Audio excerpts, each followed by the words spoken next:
मेरा कुत्ता मेवा भी खा लेता है।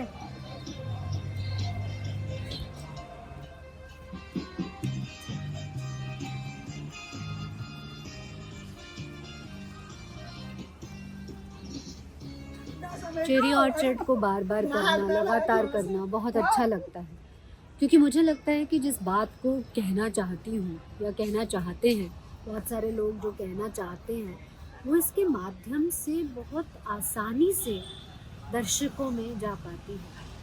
चेखव के चेरी ऑर्चर्ड में इतने सारे रंग हैं, इतनी सारी जिंदगियां हैं कि मैं क्या कहूँ। बचपन में मेरे माँ बाप यहाँ से वहाँ मेलों में घुमा करते थे और अच्छे अच्छे तमाशे दिखाया करते थे। मैं साल्टो मार्टेल का नाच और तरह तरह की कलाबाजियाँ दिखाया करती थी। जब माँ बाप मर गए तो एक जर्मन बूढ़ी ने मुझे गोद ले लिया, पाला पोसा, पढ़ाया लिखाया। इस तरह बड़ी होकर मैं आज गवर्नेंस बनी। लेकिन मैं हूँ कौन, कहाँ से आई हूँ, मुझे नहीं मालूम। मेरे माँ बाप कौन थे? हो सकता है उन लोगों ने आपस में शादी वादी भी न की हो।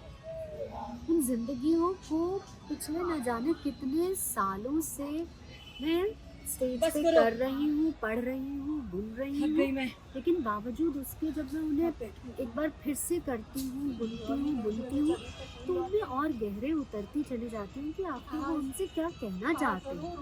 इतने साल पहले, 125, 150, 125 साल पहले चेखव ने वो सब कह दिया जो आज की भी सच्चाई है और आज का भी विद्रूप है। हम लगातार एक तानाशाही से, हिरार्की से, अपने भीतर भी हैं वो चीज़ें, हमारे भीतर ही एक संघर्ष चलता रहता है, उससे लड़ रहे हैं। और कहीं ना कहीं ये नाटक जो है, इस लड़ाई जो सच के लिए लड़ाई है, उसके लिए हमें प्रेरित भी करता है। लेकिन उस लड़ाई से कंस्ट्रक्ट क्या हो रहा है, उस लड़ाई से कुछ अच्छा कंस्ट्रक्ट हो रहा है या फिर कुछ ऐसा कंस्ट्रक्ट हो रहा है कि उसको तोड़ने के लिए हमें फिर से लड़ना पड़े। ये भी बात बार बार खड़ी हो जाती है कि लोकाखिन एक लड़ाई लड़ रहा है। मेरी बात सुनकर हंसो मत। काश मेरे बाप और दादा कब्रों से उठकर देखते कि क्या हो गया है। कैसे उस यार बोलाए ने, कैसे उसी बुद्धू और पिटने वाले यार बोलाए ने जो भरे जाड़ों में नंगे पैर भागता फिरता था, आज उसी यार बोलाए ने दुनिया के सबसे अच्छे बगीचे को खरीद लिया है। आपकी सोनी पीढ़ी भी मेरे यहाँ गुलामी है, तो उस गुलामी का प्रतीक है। आप लोगों का सबटेक्स्ट है। क्यों रेनेवस्काया जी, तब क्यों मेरी बात नहीं मानी थी? अब तो आप इसे वापस नहीं पा सकती। काश ये सब ना हुआ होता। काश हमारी उखड़ी बिगड़ी हुई जिंदगी पलक झपकते ही वापस आ जाती। उसका बचपन, उसकी फ्रस्ट्रेशंस, रेनेवस्काया के साथ एक फ्यूडल जो मानसिकता है उसके साथ उसका एक लड़ाई है। लेकिन वो लड़ाई क्या कंस्ट्रक्ट कर रही है, कितनी सारी चीज़ें टूट रही हैं, बर्बाद हो रही हैं, क्या नया आ रहा है, प्लॉट कट कट के बिक रहे हैं, गिर रहे हैं, ट्रेन चली आ रही है, मुनाफा हो रहा है। लेकिन उन सारी चीज़ों में हम क्या कंस्ट्रक्ट कर रहे हैं, रीबिल्ड जो कर रहे हैं वो कितना ज़रूरी है? क्या वो जो रीबिल्ड हम करने की कोशिश कर रहे हैं उसके लिए हम फिर से लड़ाई नहीं लड़ेंगे? क्या वो हमारे लिए अच्छा है? इस बहुत सारी चीजें जो आज भी चल रही है, आज भी जिनसे हम टकरा रहे हैं, जूझ रहे हैं, वही है चेखव के चेरी ऑर्चर्ड। और लखपति सेठ दरगनो वहां पहले से डेरा डाले था। और लियोनिदास ने भी, इनके पास तो कुल 15,000 रूबल थे। इसी नदी में मेरा बेटा दिशा डूब कर मर गया।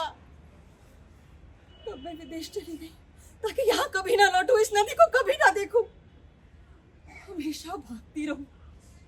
मुझे आज तो रेनेवस्काया में इतना ज़्यादा मुझे रेनेवस्काया लगी और इतना ज़्यादा मुझे साथ में मैं एज डायरेक्टर या एज एक्टर मैं उसको कैसे करती, क्या करती, मतलब सब कुछ पूर्ण हो गया।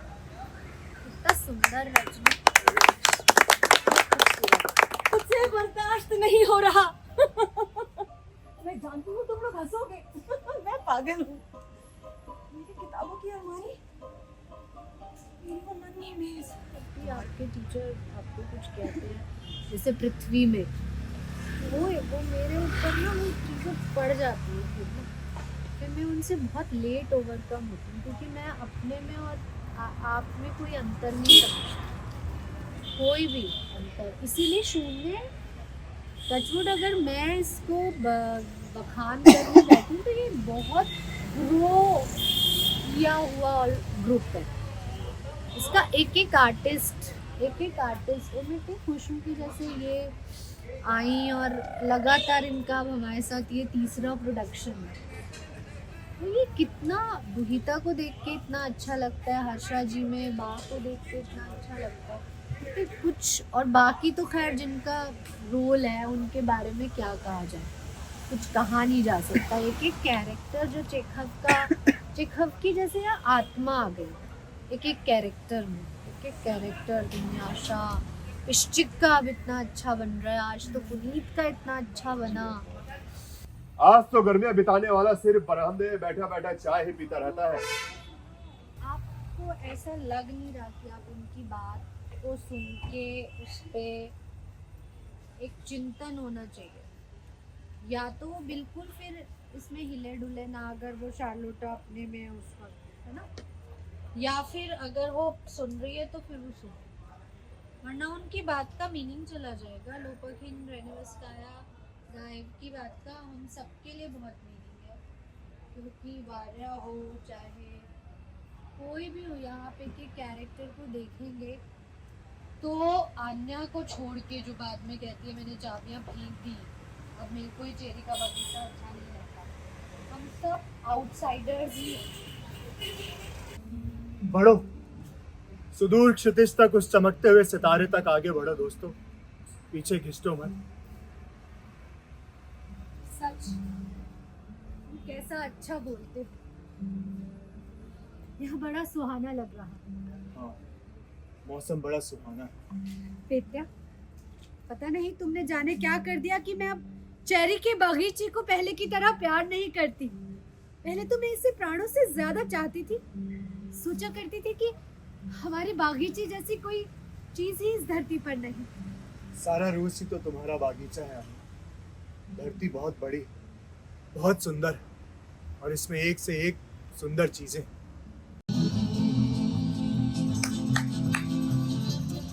और तो नाटक के बारे में तो देखो कोई दो राय है ही नहीं, अंतोन चेखव का नाटक, मतलब आपको करते हुए क्या फील आता है? माय क्वेश्चन इज दिस, करते हुए ये फील आता है कि रिलेट हो पाता है इवन आज भी, जैसे वो कैरेक्टर से, ऑल्दो वो कैरेक्टर शायद हम सेम वैसे ही एग्जैक्ट कैरेक्टर आज भी आपने जैसे पहली बार रजनी को देखा करते हुए, है ना, आपको क्या लगा उनको देख के? एंड एक तो मुझे उनका अभिनय बहुत अच्छा लगा, बहुत ही जैसे नेचुरल होते हुए इम्पैक्टफुल भी है, और मतलब तो मुझे तो उसकी वजह से बहुत ग्रिपिंग लगा कि उसमें पूरा ऐसे कोई स्पेस नहीं था जिसमें लगा कि कुछ छूट रहा है इंटरेस्ट या कुछ डाउन जा रहा है। तक को कोशिश हम कर रहे हैं कि उस परिवेश में जाने की, उस सब में जाने की, लेकिन सच्चाई है कि हम इस देश के, तो हम कितनी भी कोशिश करेंगे, और लैंग्वेज, क्योंकि हम राजेंद्र यादव जी का जो अनुवाद है, और मैं धन्यवाद करती हूँ बार बार उनका कि उन्होंने इतना खूबसूरत अनुवाद किया है। हिंदी साहित्य के बहुत बड़े दिग्गज, बहुत बड़े विद्वान हैं, तो जब उन्होंने अनुवाद किया, नेचुरली हिंदी साहित्य के विद्वान रहे, तो कुछ हल्का परिवेश आप कई बार देखोगे इसमें हाय राम, हे भगवान, इस तरह के शब्द आ रहे हैं। तो वेशभूषा हमने कोशिश की है कि हम वो रखें, और उससे हमें लगता है कि ये यूरोपियन परिवेश का है, क्योंकि हमने इसको बिल्कुल इंडियनाइज नहीं कर दिया।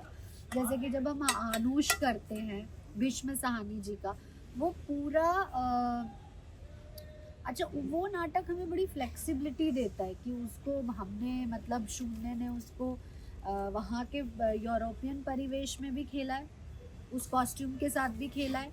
फिर जब वो हिंदुस्तानी परिवेश की बात आई तो हमने उसको बिल्कुल ही जो हम अपना जो मुस्लिम परिवेश है उसमें हमने उसको ढाल दिया।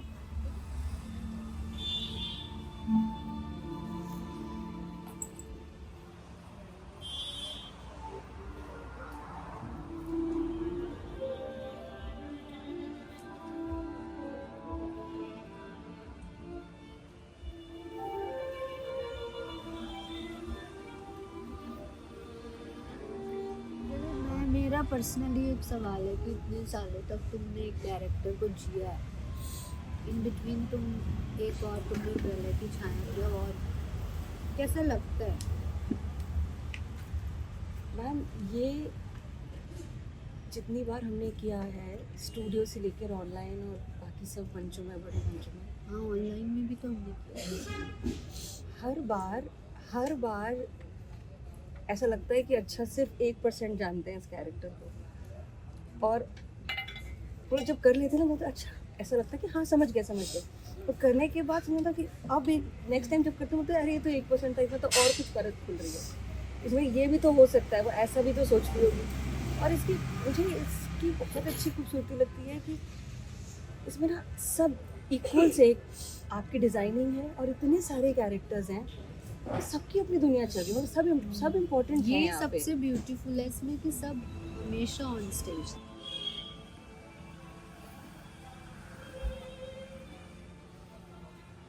स्लो रहेंगे, पीछे वाले दिखेंगे क्योंकि चलते रहेंगे स्लोली, जितना स्लो चल पाएंगे पीछे वाले वाली स्लोली करेंगे। जब मैं खुद यहाँ श्री राम सेंटर में पढ़ती थी तब मुश्ताक काकसर हमारे डायरेक्टर थे, और जब हम अभी आए थे 2000 की बात है, तो हमने द सीगल और थ्री सिस्टर्स होते हुए देखा था। और जैसे कि ये प्रथा रही है श्री राम सेंटर की या मुश्ताक काकसर की, ये ख़ास प्रथा थी कि वो जो नए बच्चे आते थे उनको प्राउड की भूमिका के लिए बुला लेते थे, तो मुझे भी बुलाया गया था। और मुझे लगता है वहाँ से चेखव की एक दुनिया मेरे सामने खुलती है। और फिर जब मेरा स्टूडेंट प्रोडक्शन हुआ श्री राम सेंटर में पढ़ते हुए, तब मुझे चेरी ऑर्चर्ड करने का मौका मिला, और वहाँ मैंने दुनियाशा और शार्लोटा जैसे कैरेक्टर्स किए। उस समय से लेके यानी कि 2001 से लेके, और जब मैंने खुद श्री राम सेंटर के स्टूडेंट प्रोडक्शन के लिए चेरी ऑर्चर्ड डायरेक्ट किया पहली बार 2017, यानी 2001 से 17 तक का वो सफ़र, वो इतना मेरे अंदर फिर वो बड़ा हुआ। लेकिन उसकी बहुत सारी चीज़ें हैं जिन्होंने तब मुझे नॉक किया था, वही आज भी मुझे नॉक करती हैं, और वही आज भी बार बार उसको करने के लिए प्रेरित करती हैं। चाहे वो दुनियाशा का भोलापन हो, सीधापन हो, उसका ये कि अब तो मेरे हाथ भी मालकिन के जैसे हो गए हैं, मैं भी उनके जैसी होना चाहती है वो भोलापन, लेकिन हो नहीं पा रही है। कहीं ना कहीं वर्ग संघर्ष है जिसके खिलाफ पूरा ये विश्व संघर्ष करता रहा है। दूसरी ओर शार्लोटा है कि मेरा कोई पासपोर्ट नहीं है ना, इसलिए मुझे अपने उम्र का पता ही नहीं चला। एक एब्सर्डिज्म जो है चेखव के यहाँ, वो एब्सर्डिज्म उसको बहुत रेलिवेंट बनाता है। आज भी हम लोग में से कितने युवा जो हैं वो एक अपने ही एब्सर्डिज्म में, अपने ही गुफाओं में जैसे चले जा रहे हैं। एपिखोदोव जैसा कैरेक्टर है जो कि न जाने क्या कहना चाहता है अपनी छोटे छोटे डायलॉग्स में, कितनी बड़ी बड़ी बातें। एपिखोदोव जा रहा है, वो प्रकृति, वो दिव्य प्रकृति। एफोलिया देवी, अपनी प्रार्थनाओं में मेरे गुनाहों को भी याद कर लेना, और यहाँ के लोपाखिन और गायब जैसे एक हो जाते हैं, हमें सोचने पर मजबूर करते हैं कि इंस्टिंक्ट तो वो जो भीतर का मनुष्य है वो एक ही है, फिर हम इतने जुदा कैसे हो जाते हैं। और फीस अल्टीमेट क्रिएशन चेखव, इतनी अल्टीमेट कि मुझे कई बार लगने लगता है कि वो चेखव ही हैं। और बहुत ज़्यादा बल रहता है जब मैं डायरेक्ट करती हूँ फीस को हर बार, क्योंकि चेरी ऑर्चर्ड बहुत बार शून्य कर चुका है, तो हर बार जैसे फीस की नई लेयर्स खुलती हैं, और ऐसा लगता है कि चेखव अपने आत्मा को तस्वीर में उतार कर चले गए।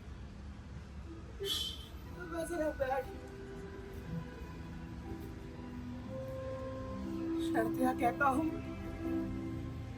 लियोनिड एंड्रोविच ने आज अपना फर वाला कोट नहीं पहना हो, आज जरूर उन्हें ठंड लग जाएगी।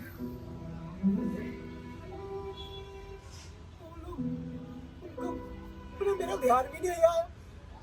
अरे नया नया खून है, नया नया। अब तो जैसे शरीर में दम भी ना रहा, तो मुझे तो कब ही चढ़ रही। जरा लेट लो। सारा जीवन इस तरह खिसक गया जैसे कभी किया ही ना। सब कुछ तो चला गया, मेरा जीवन कैसा खोखला होकर रह गया।